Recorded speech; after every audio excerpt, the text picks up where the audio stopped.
20장 주보에서 나온 것하고 본문이 좀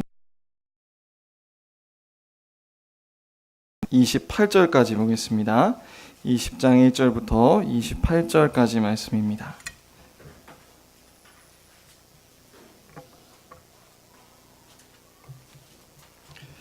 사사기 20장 1절부터 28절까지 교독하겠습니다. 이에 모든 이스라엘 자손이 단에서부터 브엘세바까지와 길라 땅에서 나와서 그 회중이 일제히 미스바에서 여호와 앞에 모였으니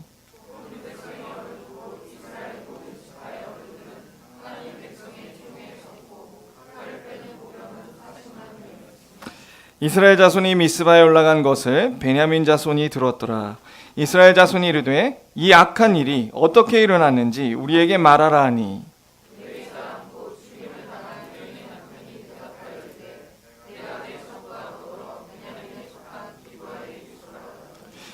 기브아 사람들이 나를 치러 일어나서 밤에 내가 묵고 있던 집을 에워싸고 나를 죽이려 하고 내 첩을 욕보여 그를 죽게 한지라.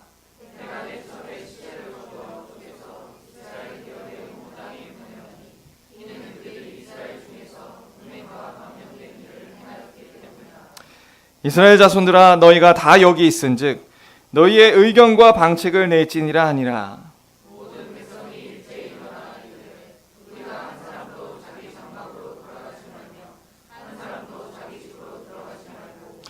우리가 이제 기브아 사람에게 이렇게 행하리니 곧 제비를 뽑아서 그들을 치되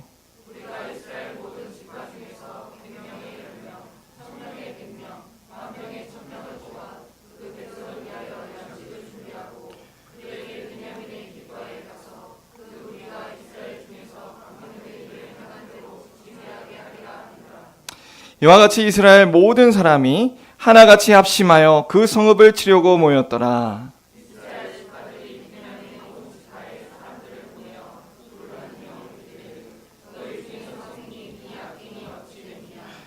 그런즉 이제 기브아 사람들 곧 그 불량배들을 우리에게 넘겨주어서 우리가 그들을 죽여 이스라엘 중에서 악을 제거하여 버리게 하라 하나 베냐민 자손이 그들의 형제 이스라엘 자손의 말을 듣지 아니하고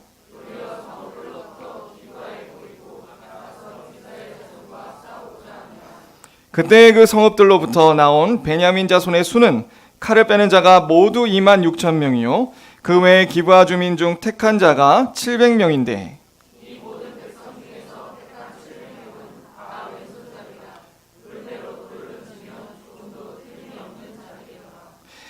베냐민 자손 외에 이스라엘 사람으로서 칼을 빼는 자의 수는 40만 명이니 다 전사라.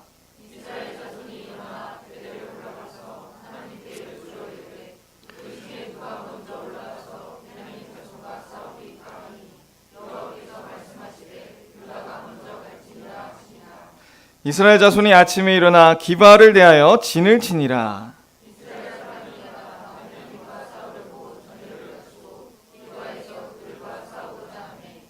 베냐민 자손이 기브아에서 나와서 당일에 이스라엘 사람 22,000명을 땅에 엎드렸으나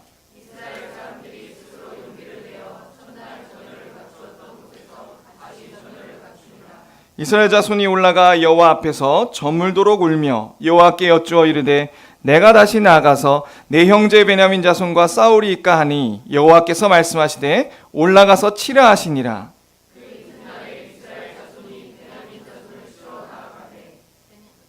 베냐민도 그 이튿날에 기브아에서 그들을 치러 나와서 다시 이스라엘 자손 18,000명을 땅에 엎드려 드렸으니 다 칼을 빼는 자였더라.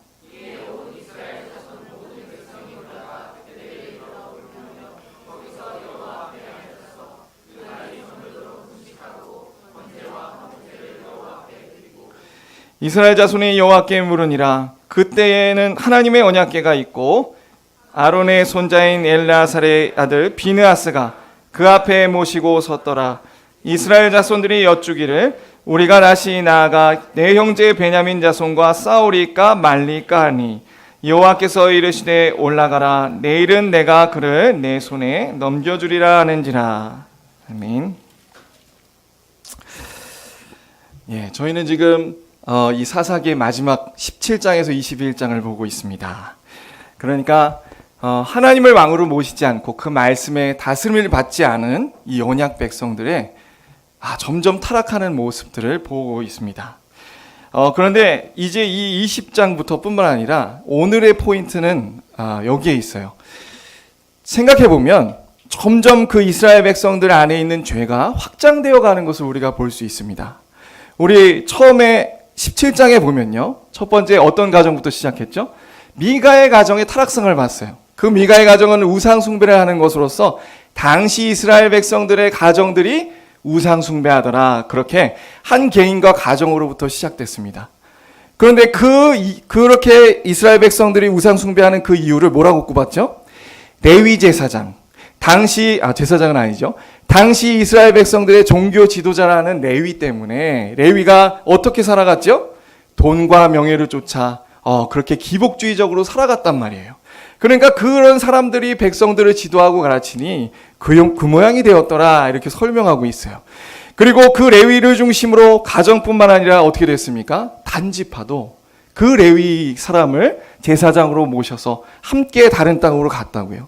그 단지파가 움직이는 모습도 동일했죠. 어땠습니까? 그 라이스 땅을 보니 너무 세상 사람들이 보는 것처럼 평안하고 안락하고 정말 먹고 살기 좋고 평안하구나 라는 중심으로 그렇게 살아갔어요. 그러니까 지금 이 전개를 보니까 개인에서부터 어디까지 얘기하고 있습니까? 단체까지, 공동체까지 얘기하고 있습니다. 마찬가지로 오늘 또다시 19장부터 살펴보면 어땠습니까? 지난주에 우리 레위 한 가정에서부터 또 시작했죠. 그 레위 제사장은 어떤 사람이었습니까? 아내와 싸웠어요. 그래서 아내가 자신을 떠나 친정집에 갔다고요. 그런데 4개월이 지나도록 찾지 않았던 사람입니다. 그 사람이 어찌된 용문인지 다시 가서 아내를 찾아서 기브아로 가는 자기 있던 에브라임 산지 쪽으로 가는 중에 기브아라는 땅에 만나게 되죠. 해가 저물어 유숙합니다. 그때 불량배들을 만나게 되고 어려움에 처해요. 그래서 자신이 죽을까 두려워, 위협이 노출될까 두려워서 어떻게 하죠? 자신의 아내를 그 불량배들에게 내어주게 됩니다. 그런데 그 레위인이 얼마나 참 사이코패스적이고 공감 능력이 떨어지고 죄책감이 없는 사람인 거 봤더니 그 아내를 내어줄 때 첩이 불량배들에게 당하도록 누가 내어줬어요? 그 레위인이 직접 그 불량배들에게 내어줬다고요. 그래서 그 아내가 밤새도록 능욕을 당하고 힘들어하고 있는데 그 레위인은 뭐하고 있었죠? 태평하게 잠을 자고 있었습니다. 말이 안 되죠. 정말 자신의 아내를 사랑했고 그같이 끔찍한 일을 당한다면 그 어느 남편이라고 잠을 청할 수가 있겠어요? 그런데 그 레위인은 마음으로부터 굳어지고 긍휼이 없고 공감 능력이 떨어지고 죄책감이 있는 이상한 사람이라 그 아내가 그런 험악한 꼴을 당해도 전혀 마음의 죄책감 없이 잠들었더라. 그리고 또 새벽 미명이 일어나니까 그 문에 엎드러진 여인을 봤어요. 화가 나서 어떻게 했습니까? 그 여인을 자기 집으로 데려가서 12토막을 냈어요. 야, 이것도 정말 기상천외한 일입니다. 아무리 그래도 그렇지 자신의 아내가 죽었으면 그 신체를 이렇게 데려다가 우는 것이 먼저 아닙니까? 근데 시체를 12토막 내고 각 지파에 뿌려버리는 정말 말도 안 되는 이상한 일을 벌이는 이 레위인. 정말 이렇게 레위인조차 정말 심각한 죄악 가운데 있는 사람이었습니다. 그리고 이제 그 레위인의 이상한 모습 때문에 이제 성경은 뭐라고 얘기하냐면 이스라엘 또 전반에 이것만큼 참혹한 일들이 전체가 다 이 레위인 한 명으로부터 시작해서 이제 퍼지게 된다. 그 내용들을 오늘부터 이렇게 시작하고 있습니다. 저는 이 말씀을 보면서 로마서 1장 28절의 말씀을 떠올리지 않을 수 없었어요. 우리 로마서 가볼까요? 하나님을 모시지 않는 그 이스라엘 백성들은 결국 이렇게 살아가고 있었습니다. 로마서 1장에 잘 말해주고 있죠. 로마서 1장 28절에서 32절입니다. 우리 같이 한번 읽어볼까요? 시작.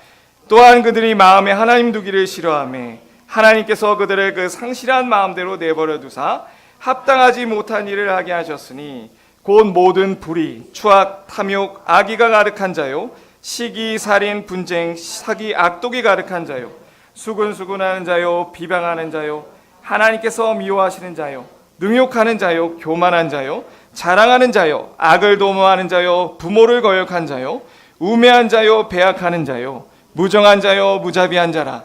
그들이 이 같은 일을 행하는 자는 사형에 해당한다고 하나님께 정하심을 알고도 자기들만 행할 뿐 아니라 또한 그런 일을 행하는 자들을 옳다 하느니라. 자, 여기서 보면요, 이 사람들이 왜 여기 로마서에 등장하는 사람들이 범죄하고 살인을 저지릅니까?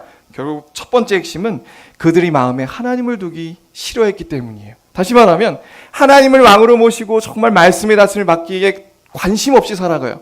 그저 하루를 살아갈 때 하나님이 없어도 아무런 문제가 없습니다. 하나님을 생각하지도 않고 자신은 입술로는 교회를 다니고, 이 믿는 사람들 얘기니까요, 그 사사기가 교회도 다니고 기도도 하는 것 같고 또 정말 하나님 영광을 위해서 산다고 하지만 입술로는 사실 그 삶의 하루하루를 떠들어보면 별 하나님을 생각하지 않아요.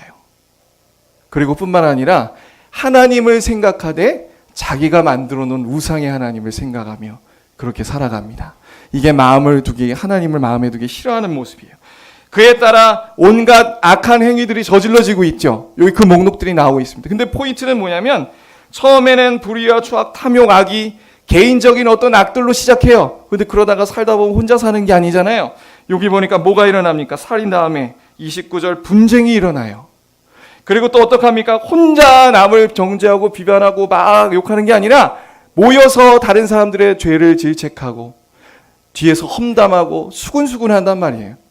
그 개인의 죄가 하나님을 마음에 모시지 않는 그 개인이 혼자 사는 게 아니라 서로 그 죄인들이 만나 수군수군하고 점점 그 죄가 확장되어 가더라라는 것도 여기 이 말씀에 포함되어 있습니다. 그래서 결국 32절에 뭐라고 얘기하니까 그들이 이 같은 일을 행하는 자는 사형에 해당한다고 하나님께서 정하심을 알아요. 은연중에 안단 말이에요. 아, 이건 잘못된 일이다. 여러분, 같이 한 사람을 두고 험담하거나 내가 뭔가 사람들과 같이 잘못한 일을 하면 양심이 캥기잖아요. 그게 아는 거라고요. 제가 어릴 때 어떤 일이 있었냐면 초등학교 때 혼자는 나쁜 짓을 못합니다. 근데 제가 어떤 학교 방과 후에 어떤 취미가 있었냐면, 저 너무 뭐라고 하지 마세요. 어렸습니다. 제 옆집 사는 친구가 있었는데 그 친구가 3층에 살았어요. 저도 3층에 살고. 그 뒤에 베란다에 가서 그 비비탄총 가지고 지나가는 사람들을 쐈단 말이에요. 저 혼자는 절대 그렇게 할 수 없어요. 같이 있으니까 그게 재밌고 용기가 생기는 거예요. 그래서 쏘고 숨고. 어느 날은 그 아저씨가 맞아가지고 진짜 쫓아오른 적이 있어요. 그래서 그때 얼마나 가슴이 조마조마했던지. 근데 그 쏘면서도 마음의 가책을 받았다는 거죠. 이게 잘못된 일이라는 걸 분명 알아요. 그럼에도 불구하고 혼자는 그런 일을 못하지만 같이 있으면 점점 사람이 이상해져서 그런 일들 자행하게 된다. 그리고 심지어 더 나아가서는 어떻게 한다고 말합니까? 자기들만 행할 뿐 아니라 또한 그런 일을 행하는 자들을 다 옳다 한다. 이게 정말 놀라운 일이죠. 분명 처음에는 둘, 셋은 서로 잘못됐다고 생각했습니다. 그런데 점점 4명이 늘고 10명이 늘고 자신들이 추구하는 바가 많은 사람들이 되면요, 그것이 정의가 되어버려요. 우리가 하는 일이 옳다. 히틀러나 이런 사람들을 추종했던 사람들이 바로 그런 사람들이죠. 이건 정말 무서운 광기입니다. 인간의 개개인의 죄악들이 모여서 수많은 사람들이 움직하면 사단마귀가 그것을 이용해 어떤 일을 벌일지 몰라요. 그 참혹한 일을 하면서도 수많은 유대인들을 학살하면서도 그 사람들은 그걸 정당하다 생각했어요. 그리고 제가 그걸 너무 잘 알죠. 이단에 빠져서 정말 처음에는 거짓말하는 것이 이것이 옳은가. 근데 이단에 다니는 사람들은 정말 입에 침을 바르지도 않고 거짓말을 하거든요. 왜냐하면 자기 영혼이 살아야 되고 선의의 거짓말이라는 거예요. 선의의 거짓말. 그리고 내가 이 거짓말을 하면 나중에 우리 부모님이나 이 영혼들도 살아야 되기 때문에 일단은 거짓말을 해야 된다. 거짓말이잖아요. 그런데도 죄가 되지 않습니다. 이것이 심리학적으로 보면 뭔가 사이코패스적인 하나의 단면이래요. 그러니까 사람들이 이상해져 가는 거죠. 이게 혼자만 그렇게 되는 게 아니라 점점 그런 사람들이 많아지면 사회가 거짓이 난무하고 점점 이상한 데로 흘러간다. 오늘 19장, 20장을 보게 되면요, 그런 흐름들이 보이게 돼 있어요. 자, 우리 한번 볼까요? 우리 처음에 이제 12토막을 받은 이스라엘 백성들이 깜짝 놀랐습니다. 어떻게 이런 일들이 이스라엘 백성 안에 있는가? 그래서 미스바로 다 같이 모여요. 그리고 나서 그 레위인한테 이제 그 자초지종을 묻습니다. 그런데 그 레위인이 하는 말을 잘 들어보세요. 우리 4절입니다.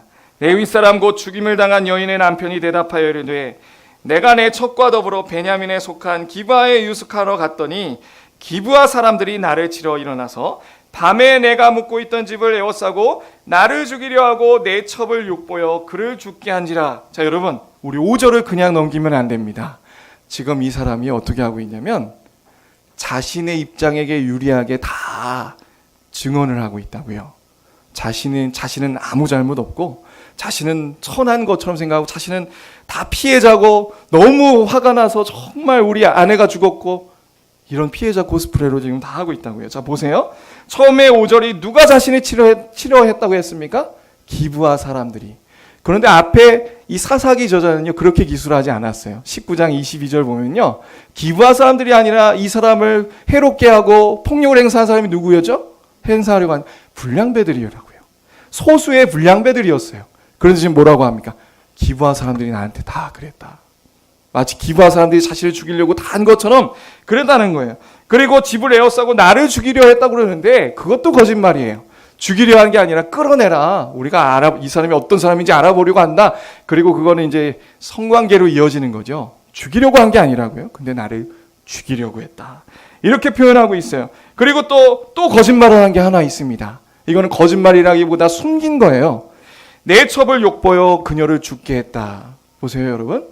그 기브아의 불량배들만 그 여인을 죽은 데 일조했습니까? 아니죠. 우린 잘 알고 있잖아요.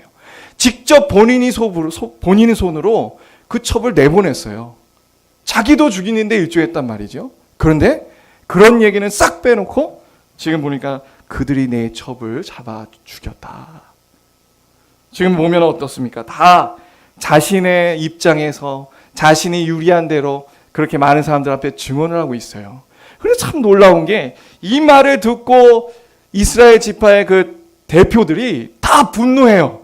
이 사람 말에 수긍합니다. 얼마나 연기를 잘했으면, 얼마나 말빨이 좋고 정말 진정성이 느껴졌으면 다 같이 그래서 이렇게 말해요.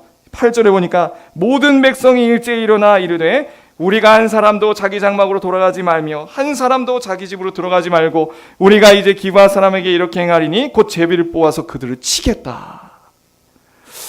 와, 정말 연기를 잘했나 봅니다. 여기서 우리가 하나 또 짚고 넘어가야 될 건 뭐냐면 총회가 재판하는 과정이 좀 이상합니다. 보세요. 재판하려면 증인이 몇 명 있어야 돼요. 율법상 2-3명이 있어야 돌을 치는 거예요. 그런데 지금 이 사람들은 단지 레위인의 말만 듣고 이렇게 움직이고 있다고요. 레위인이서 그랬나? 어쨌든 공정성이 결여돼 있고 이 절차가 너무 많이 생략돼 있어요. 또 그냥 이 얘기를 듣고 바로 사람들을 뽑아 군사를 모집해서 칼을 들고 기브아 또 베냐민 지파에게로 간다고요. 그 목적이 어디 있어요? 내가 저 사람들 잡아서 우리가 징계하고 우리가 정의를 시행하리라.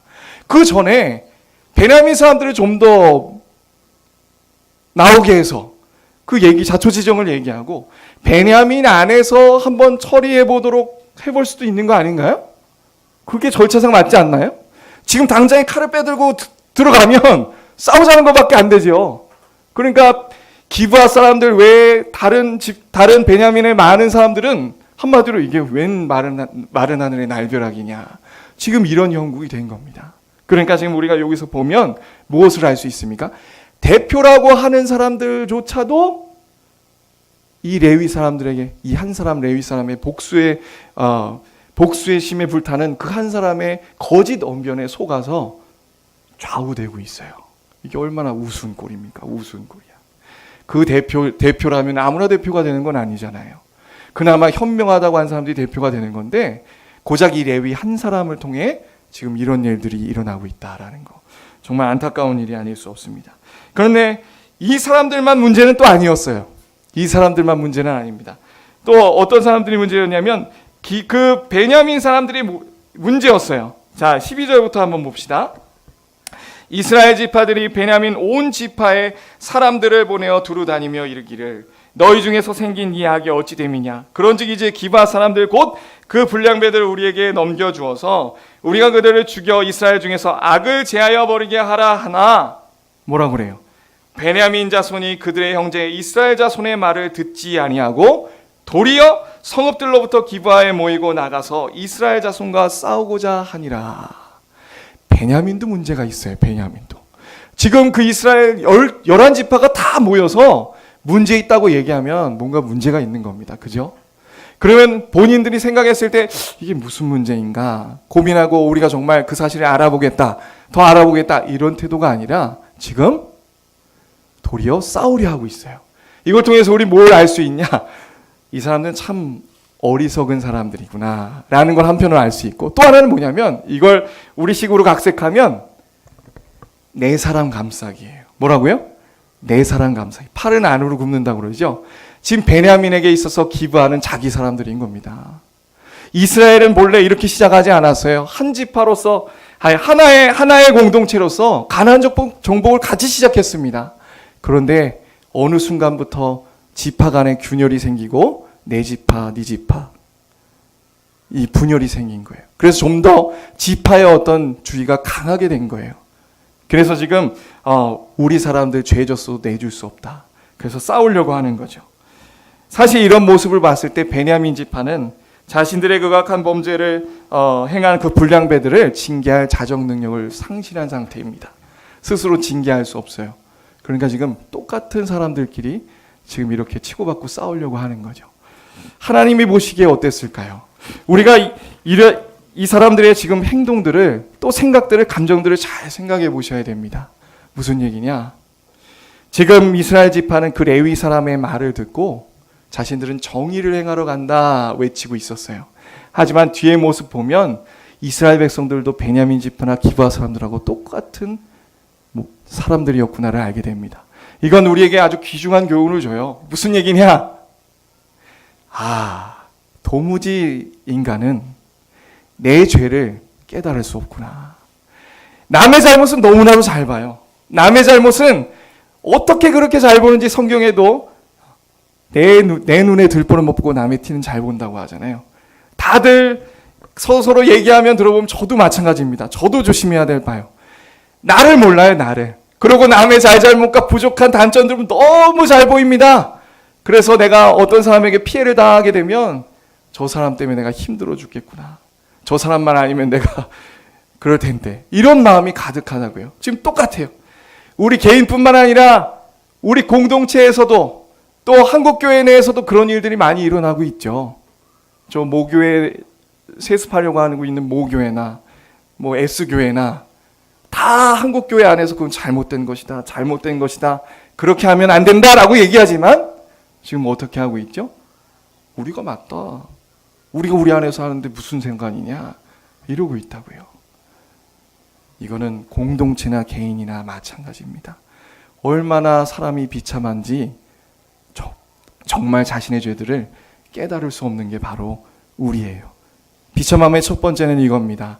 마음으로부터 하나님을 떠나 있다는 증거가 뭐냐? 내 죄를 깨닫지 못한다. 내가 얼마나 하나님 앞에 부패해서 멀리 떠나 그 죄 가운데 거하고 있으면서도 하루하루 살면서도 수많은 죄를 지으면서도 대수롭지 않게 여기고 내 죄는 깨닫지 못하고 오히려 남이 잘못했고 모든 것을 남 탓으로 돌리는 우리의 모습들이 그 비참함의 첫 번째다. 그리고 두 번째 비참함은요. 비참함은 죄보다 더 큰 개념입니다. 비참함 뒤에는 뭐가 있냐? 하나님 앞에 죄책이 따르고 정죄와 심판이 기다리고 있어요. 이 비참은 여기까지입니다. 이제 뒤에 보면 그 내용이 나올 텐데 우리가 그렇게 비참함에 처해 있다라는 것을 알려주고 있어요. 자, 하나님이 보시기에 이들의 모습이 어땠을까요? 정말 기가 찰 노릇입니다. 하나님을 마음에 두지 않으면 나는 하나님 편에 서 있다고 생각하지만 어느새 하나님을 대적하는 사람들이 됩니다. 하나님과 완전히 정반대에 서서 살아가는 나의 모습들이 나타나요. 보세요.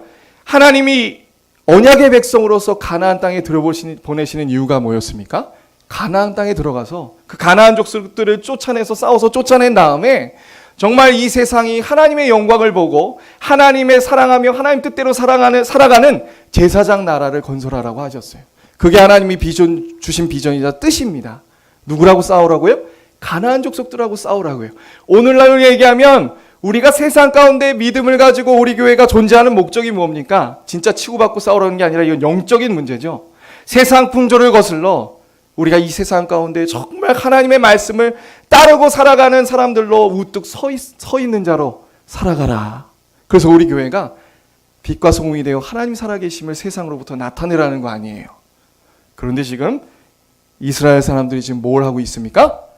가나안 족속과 싸우고 아직 그 땅이 다 정복되지도 않았어요.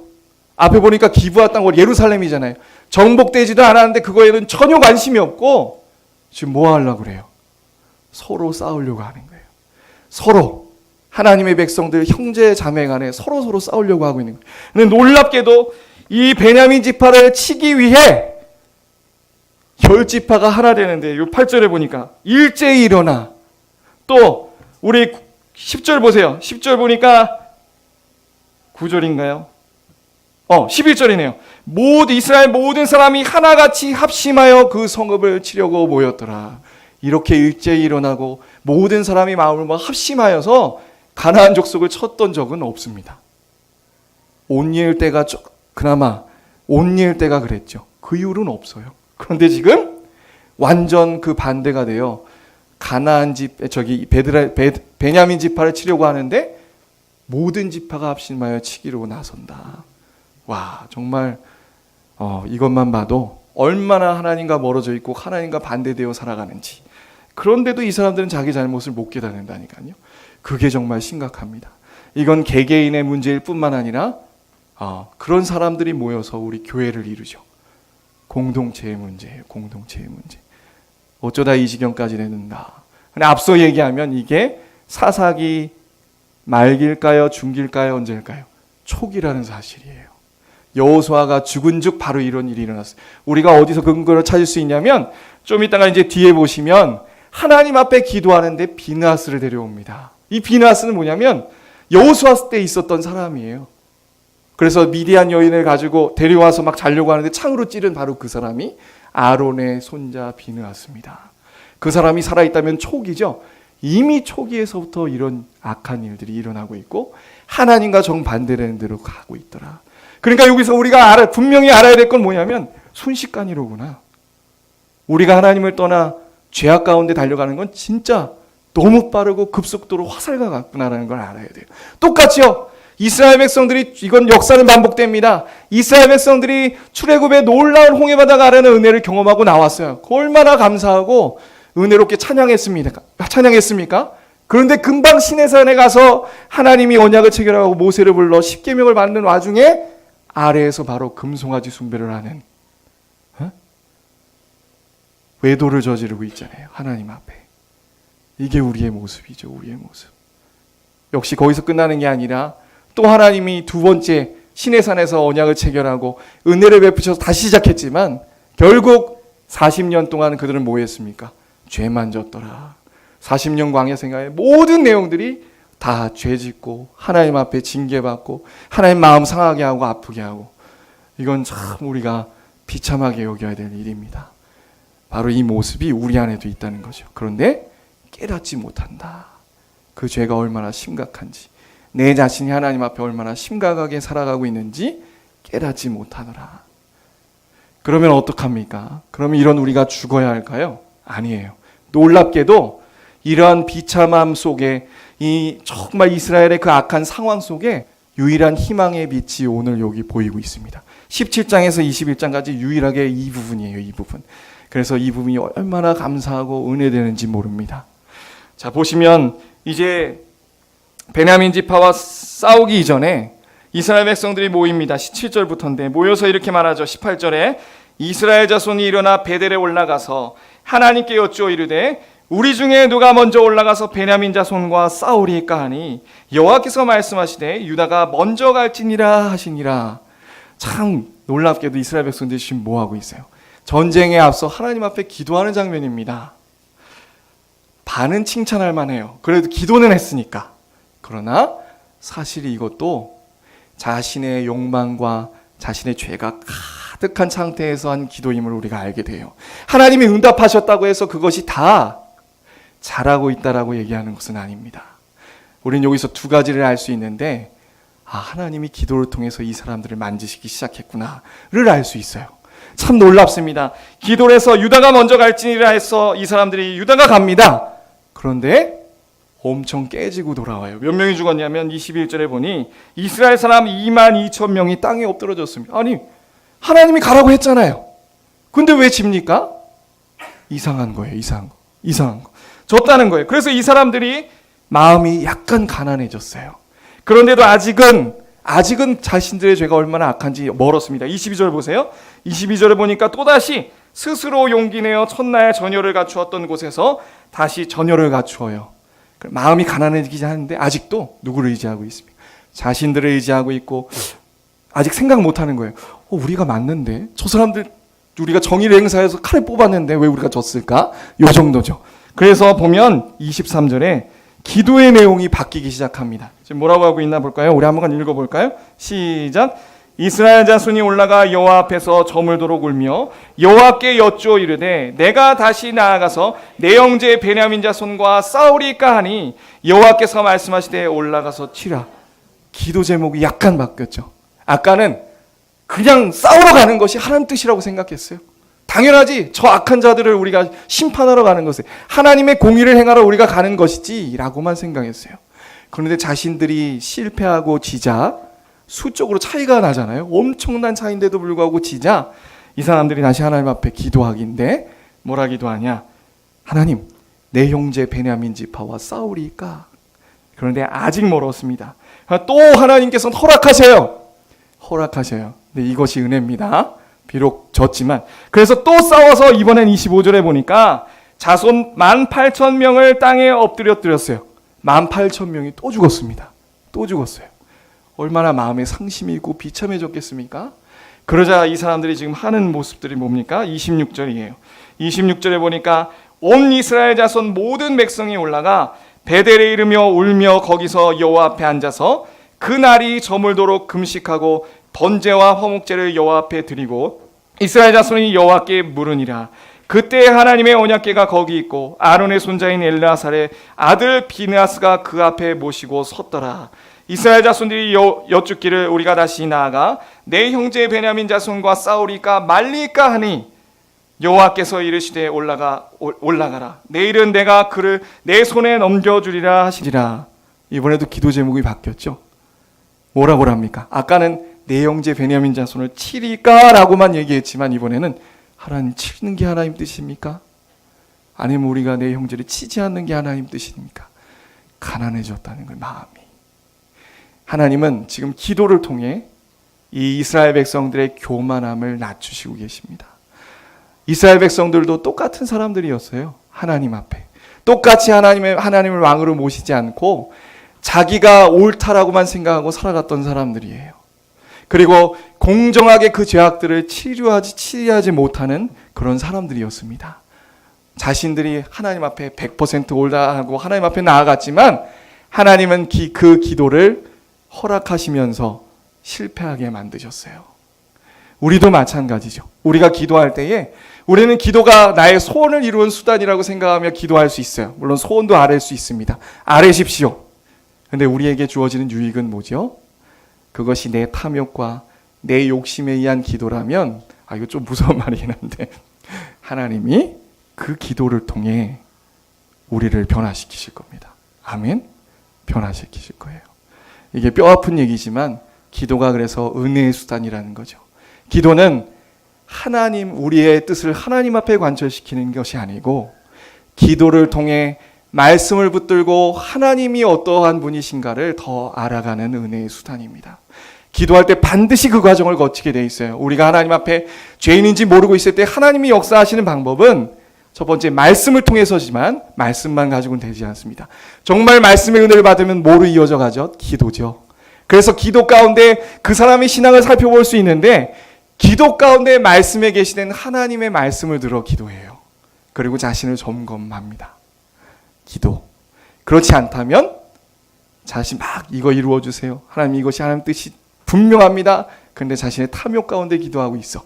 그럼 하나님이 환경을 통해서 그 사람의 마음을 낮추시고 다시 한번 말씀을 집중케 하세요. 이 사람들의 가장 큰 잘못은 무엇이었습니까?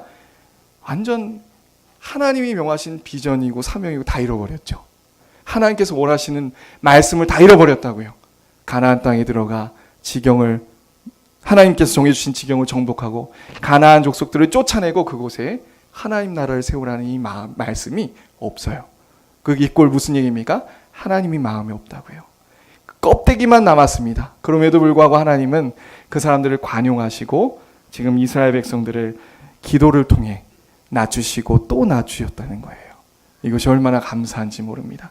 여러분, 이걸 아셔야 돼요. 성경에 하나님은 의롭고 공의롭고 정의로운 분이시라고 합니다. 그 하나님이 어떻게 이로운 분이심을 알 수 있는가? 하나님은 당신의 백성들에게 율법을 주셨어요. 구원의 은혜를 베푸시고 언약을 체결하시고 율법을 주셨어요. 그 율법에 하나님의 의가 드러납니다.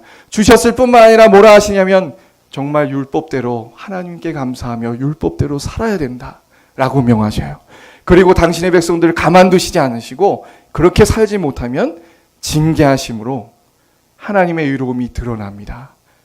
그런데 우리가 감사한 건 뭐냐면요, 하나님의 그 율법과 하나님의 심판의 공의 앞에 나만 할 사람이 없어요. 그게 비참의 아주 중요한 부분입니다. 공의로우신 하나님 앞에 살면 우리는 다 진짜 죽을 수밖에 없습니다. 하나님의 진노에 머리에 하나님의 진노를 쌓고 죽어질 수밖에 없다고요. 지옥의 불구덩이 쪽으로 떨어질 수밖에 없다고요. 그게 하나님의 의로움이자 공의예요. 그런데 놀랍게도 성경은 그런 하나님 앞에 당당히 나아가 자신의 의로움을 고백하는 사람들이 있더라 이거예요. 바리새인들 같이 착각해서 자신의 의를 가지고 나아가는 게 아니고 하나님 앞에 기도하는데, 하나님, 나는 정말 하나님 앞에 신실하게 살려고 노력했습니다. 마치 자신의 의를 가지고 가는 것처럼 하나님 앞에 의롭게 노래하는 사람이 있었어요. 욥이 그랬죠. 하나님, 나 정말 하나님 앞에 예배도 잘 드리고 하나님 뜻대로 살려고 노력했습니다. 그런데 나한테 왜 이러십니까? 심지어 자신이 정말 이룬 것처럼 하나님 앞에 고백한 사람들이 성경에는 즐비합니다. 시편의 고백들을 보세요. 그런데 한 가지 반드시 등장하는 것이 뭐냐? 그 사람들은 자신의 자신의 의로움을 의지하는 것이 아니라 항상 그 가운데는 애통함이 있었다는 거예요. 죄를 고백함이 늘 있었다는 거예요. 죄를 애통함이. 그것은 무슨 소리입니까? 하나님의 은혜를, 구원의 은혜를 받은 의인은 자신을 의지해서 자신의 의로움을 내세우는 게 아니라 그리스도로 말미암아 은혜를 힘입은 의를 가지고 하나님 앞에 나아가고 있음을 뜻해요. 오늘 그것을 잘 드러나고 있습니다. 이스라엘 백성들의 기도를 하나님이 들어주셔서 승리를 명하셨던 이때 어떤 일들이 일어나는 것을 면밀히 살펴보세요. 지금 그 사람들이 이제 실패를 경험하고 마음이 낮아질 대로 낮아져서 그들이 하는 행동 뭡니까? 저물도록 금식하면서 번제와 화목제를 여호와 앞에 드리고 있어요. 또 뭘 가지고 하나님 앞에 기도합니까? 하나님의 언약궤를 중심에 두고 기도하고 있어요. 게다가 하나님께서 정해주신 그 제사장 비느하스를 데리고 하나님 앞에 올바른 제사를 드리고 있습니다. 이것은 무엇을 뜻합니까? 우리를 그 하나님의 공의로우심 앞에 살려주실 그리스도 앞에 기도한다는 걸 뜻해요. 뭐라고요? 우리의 언약의 중보자, 우리를 구하실 그리스도를 모시고 기도함을 나타나고 표현해주고 있는 거예요. 하나님의 언약궤는 바로 예수 그리스도를 상징합니다. 그 언약궤 안에 뭐가 들어있다고요? 10계명의 돌비가 들어가 있죠. 첫 번째 계명 10계명 돌비를 받을 때 금송아지 우상 숭배를 해서 하나님께 거역하고 징계를 받았던 이스라엘 백성들에게 모세의 중보가 있었죠. 정말 하나님, 이들 이렇게 여기서 멸하시면 세상 사람들이 당신의 이름을 뭐라고 할까요? 목숨을 건 하나님 앞에 중보가 있었습니다. 예수 그리스도가 우리를 위해서 지금도 그렇게 기도하고 계세요. 그리고 하나님께서 어떻게 하셨습니까? 그 두 번째 10계명의 돌비를 법궤 안에 넣어주셨다고요. 덮어주심.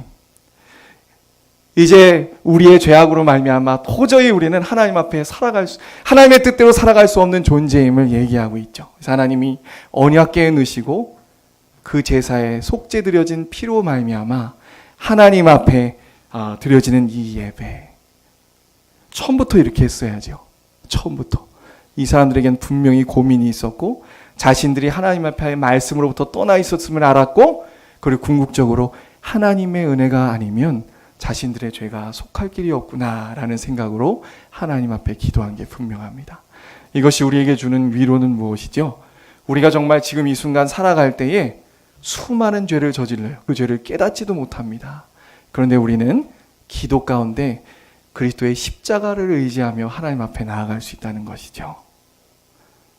이것이 정말 얼마나 마음에 더 깊이 와닿고 하나님 앞에 얼마나 감사한가, 거기에 우리의 신앙의 성패가 달려 있습니다. 이 십자가의 보혈의 은혜가 아니면 우리는 사실 날마다 죽었다고 여겨야 되는 거예요. 날마다. 우리는 이 속에서 하나님의 사랑이 얼마나 큰지 깨달아야 되겠습니다. 여러분, 앞서 얘기할 때 관계의 문제를 얘기했죠. 하나님과의 관계의 문제입니다. 사실 우리 가운데 나타나는 관계의 문제는요, 하나님과 우리 사이의 관계의 문제입니다. 그런데 생각해 보세요. 자꾸 옆에서 누가 날 힘들게 하고 저 사람만 없었으면 좋겠다, 왜 이렇게 나를 힘들어하게 하는가, 이런 사람이 있을 거예요. 그런데 우리가 그 사람을 용서하기까지 엄청 힘드시죠? 그 사람들 대하는 것조차, 인사하는 것조차 힘들 때가 있죠? 그 용서하기까지 얼마나 밤낮 기도하며 또 내 마음을 갈아엎어야 하며 사람과 개인과의 관계도 이렇게 힘들어요.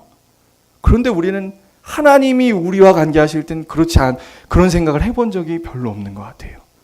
하나님의 용서를, 자신의 아들을 죽이기까지 정말 십자가에 달으신 그 용서하심이 얼마나 가슴 아픈 일이고 가슴을 찢는 일인지, 얼마나 한량없는 은혜가 필요하고 참으심이 필요하고 인자하심이 필요한지 우리는 그렇게 많이 생각해 본 것 같지 않아요. 그런데 성경은 지금 이스라엘 백성들이, 모든 사람들이 다 하나님 앞에 이렇게 마음을 아프게 하고 힘들게 했더라. 그럼에도 불구하고 하나님 지금 어떻게 하십니까?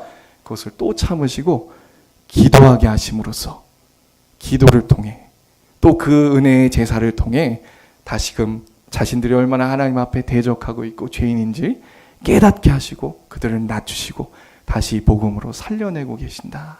이것이 우리의 소망입니다. 이거 없이는 우리에게는 아무런 소망이 없어요. 대학 가고 성공하고 내가 이루고자 하는 거 다 이루어도 이 예수 그리스도의 십자가의 은혜가 없이는 그 인생은 망한 인생입니다. 오늘 말씀을 살펴보았어요. 오늘의 제목은 비참함입니다. 비참함.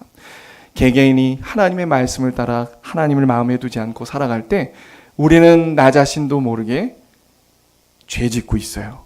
그게 진실입니다. 이렇게 체크하시면 되겠어요. 내가 기도 가운데 오늘 하루 내 자신을 하나님의 말씀에 근거해서 나의 잘못들을 회개하고 있는가.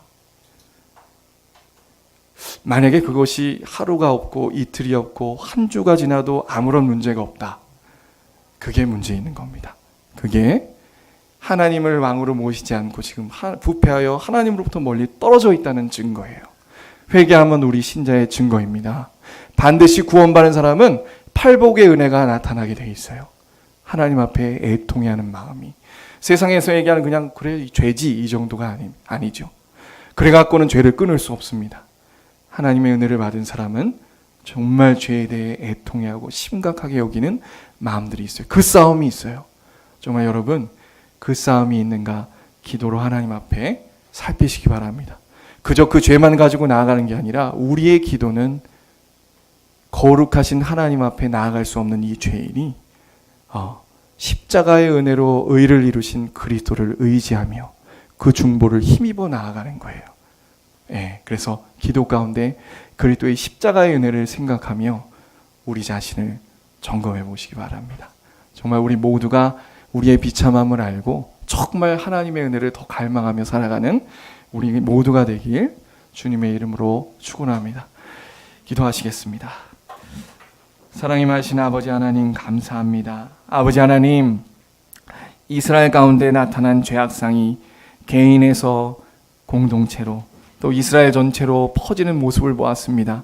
그야말로 광기입니다. 하나님, 자신들이 옳다 너무나도 크게 신념 있게 확신하면서 살아갔지만 하나님이 보시기에는 하나님과 반대되는 길로 하나님과 범죄하여 하나님을 가슴을 아프게 하고 점점 멀어져가는 이스라엘 백성들의 모습을 우리가 오늘 살펴보았습니다. 그럼에도 불구하고 하나님께서는 기도하게 하시고 그 기도를 통해 점점 그들을 낮추사 결국에 하나님께서 허락하신 그 은혜로운 제사로 하나님 정말 그들의 죄를 깨닫게 하시고 다시금 하나님 앞에 하나님을 바라보게 하심을 감사드립니다. 우리의 소망은 바로 예수 그리스도의 십자가에 있는 줄 믿습니다.